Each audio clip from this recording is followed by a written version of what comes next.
கோவை மாநகராட்சி கிழக்கு மண்டலம் 64வது வட்ட பகுதியில் சிங்காநல்லூர் உழவர் சந்தை அருகில் தமிழ்நாடு வீட்டு வசதி வாரிய அடுக்குமாடி குடியிருப்புகள் சுமார் 30 ஆண்டுகளுக்கு முன்பு கட்டப்பட்ட வீடுகளாகும்.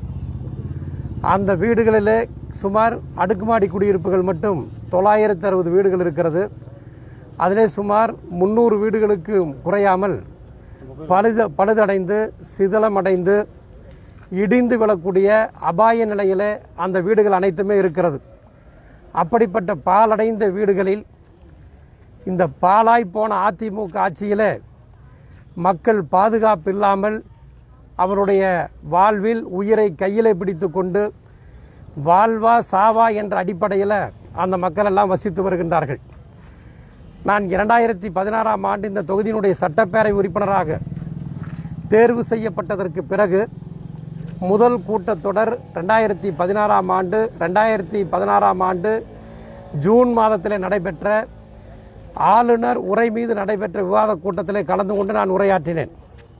அப்பொழுதே இந்த வீடுகளுடைய அந்த பழுதடைந்த நிலைமைகள், மக்கள் ஆபத்தான நிலைமையிலே வசித்து வருகின்றார்கள் என்ற கருத்தினை எடுத்து சொன்னேன்.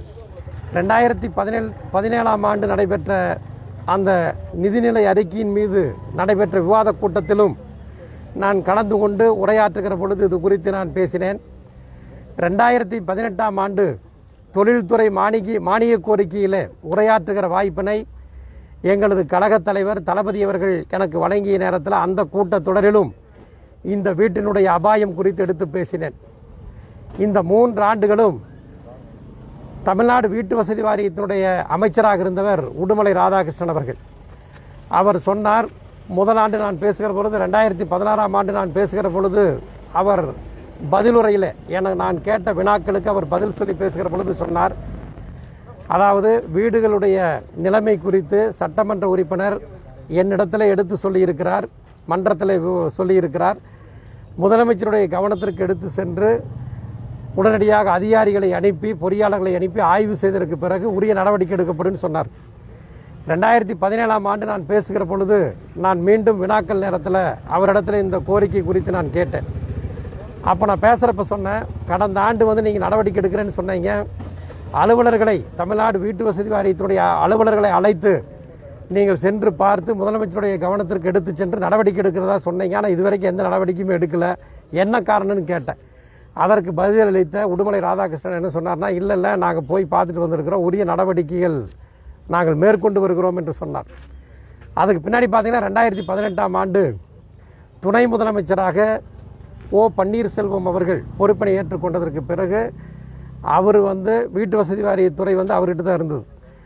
அவர்கிட்ட அப்படி தான் வினாக்கள் நேரத்தில் நான் பேசினேன். அப்போ பேசிய பொழுதும் நான் இது குறித்து இந்த கருத்துக்களை எல்லாம் சொன்ன நேரத்தில் அவர் என்ன சொன்னார்னா, புதிய வீடுகள் கட்டித் தருவதற்கு அரசின் விதிகள் படி அதில் சட்டம் அதற்கு ஒத்துக்கொள்ளவில்லை, ஆகவே அதற்குண்டான வாய்ப்பு இல்லைன்னு சொன்னார். நான் சொன்னேன், சரி சட்ட விதிகள் படி நீங்கள் கட்டி கொடுக்கலைன்னா பரவாயில்ல, அந்த மக்கள் அந்த வீடுகளை புதுப்பித்து கட்டிக்கொள்வதற்கு மானியத்துடன் கூடிய கடனுதவியாவது நீங்கள் கொடுங்க. அங்கே இருக்கக்கூடிய அந்த சங்கத்தை சார்ந்தவர்கள், இந்த பராமரிக்கக்கூடிய அந்த சங்கங்களை சார்ந்தவர்கள் எல்லாம் அழைத்து பேசி நடவடிக்கை எடுக்கணும்னு சொன்னேன். அதற்கு பரிசீலிக்கப்படும், அரசின் சார்பில் பரிசீலிக்கப்படும் என்று சொன்னார். அதுக்கு பின்னாடி பார்த்தீங்கன்னா கடந்த ஆண்டு 1.5 ஆண்டு காலத்திற்கு முன்பு மேட்டுப்பாளையத்தில் ஒரு சுற்றுச்சுவர் இடிந்து நான் கடிதமாகவும் தொலைபேசி மூலமாகவும் நேரிலும் இந்த வீடுகள் குறித்து, இந்த வீடுகளுடைய நிலைமை குறித்து நான் பேசினேன். உரிய நடவடிக்கை எடுக்கிறதா சொன்னாங்க, நடவடிக்கை எடுக்கலை.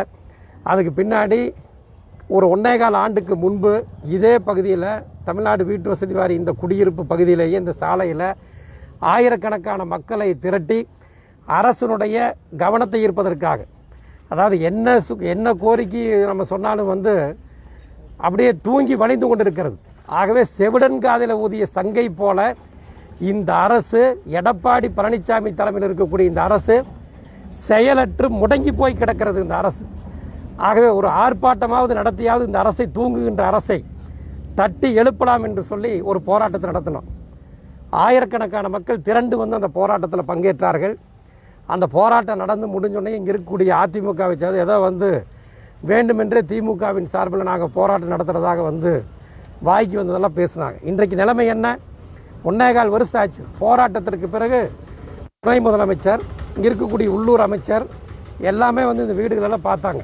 பார்த்துட்டு ஒப்புதல் கடிதம் கொடுத்தா நாங்கள் வந்து கட்டித்தரேன்னு சொன்னாங்க. ஆனால் ஒப்புதல் கடிதங்களை இங்கே இருக்கக்கூடிய பெரும்பான்மையான மக்கள் வழங்கியிருக்கின்றார்கள். அது மட்டும் இல்லை, 1 வருஷத்துக்கு மேலே ஆச்சுங்க. இன்னைக்கு வரைக்கும் ஒரு துணை முதலமைச்சர் வந்து தன்னுடைய துறையை கையில் வைத்திருக்கக்கூடிய ஓ பன்னீர்செல்வம் அவர்கள் இந்த இடத்திற்கு வருகை வந்து ஆய்வு பண்ணார். என்ன நடவடிக்கை எடுத்தீங்க? ஆய்வு பண்ண அடிப்படையில் இங்கே இருக்கக்கூடிய பொதுமக்களை பாதுகாப்பதற்கு இந்த அரசு என்ன நடவடிக்கை எடுத்திருக்கிறது? நான் மக்கள் சார்பிலே மக்கள் பிரதிநிதியாக நான் கேட்க விரும்புகின்றேன். அது மட்டும் இல்லைங்க, 30 வருஷத்துக்கு முன்னாடி பார்த்தீங்கன்னா அதிமுகவினுடைய அதாவது வாரிய தலைவர், இந்த தமிழ்நாடு வீட்டு வசதி வாரியத்தினுடைய வாரிய தலைவர் மணிமாறன் தான் இருந்தார். அவர் இருந்த காலத்தில் தான் இந்த குடியிருப்பே கட்டப்பட்டது. 30 வருஷத்துக்கு முன்னாடி கட்டப்பட்ட ஒரு குடியிருப்பு சாதாரண ஏழை எளிய மக்கள், வறுமை கோட்டிற்கு கீழே வாழக்கூடிய மக்கள் தாங்கள் வேலைக்கு சென்று விட்டு எப்படியாவது குடியிருப்பதற்கு ஒரு வீடு வேண்டும் என்று சொல்லி அந்த மக்கள் வந்து தங்களுடைய சொந்த பணத்தில் விலை கொடுத்து வாங்குறாங்க. அரசின் சார்பில் கட்டப்பட்ட வீடுகள் ஒரு 30 ஆண்டு காலத்திற்கு முன்பு விலை கொடுத்து வாங்கப்பட்ட வீடுகள் சிதிலமடைந்து பாலடைந்து பாலா போயிருக்கிறது என்று சொன்னால் இந்த அரசுடைய கட்டுமான பணிகளுடைய தரம் எப்படி இருக்கிறது? ஆகவே இந்த வீடுகள் இடிந்து விழுந்ததற்கு காரணம், இந்த வீடுகள் சிதிலமடைந்து கிடப்பதற்கு காரணம் இந்த அரசு தான் பொறுப்பேற்க வேண்டும். அரசால் கட்டப்பட்ட வீடுகள் இடிந்து விழுகிறது என்று சொன்னால் அதற்கு மக்கள் பொறுப்பல்ல, அரசு தான் பொறுப்பேற்க வேண்டும். ஆகவே இந்த அரசு பொறுப்பேற்க வேண்டும். இந்த மக்களுக்கு தாமாக முன்வந்து அந்த வீடுகளை கட்டி கொடுப்பதற்குண்டான உரிய முயற்சிகளை துணை முதலமைச்சர் எடுக்க வேண்டும். அதே மாதிரி அதுவரை வந்து இதே இடத்துல வந்து மக்கள் தங்குவதற்குண்டான அனைத்து வசதிகளுடன் கூடிய தற்காலிக வீடுகளை இந்த அரசு அமைத்து கொடுக்க வேண்டும்.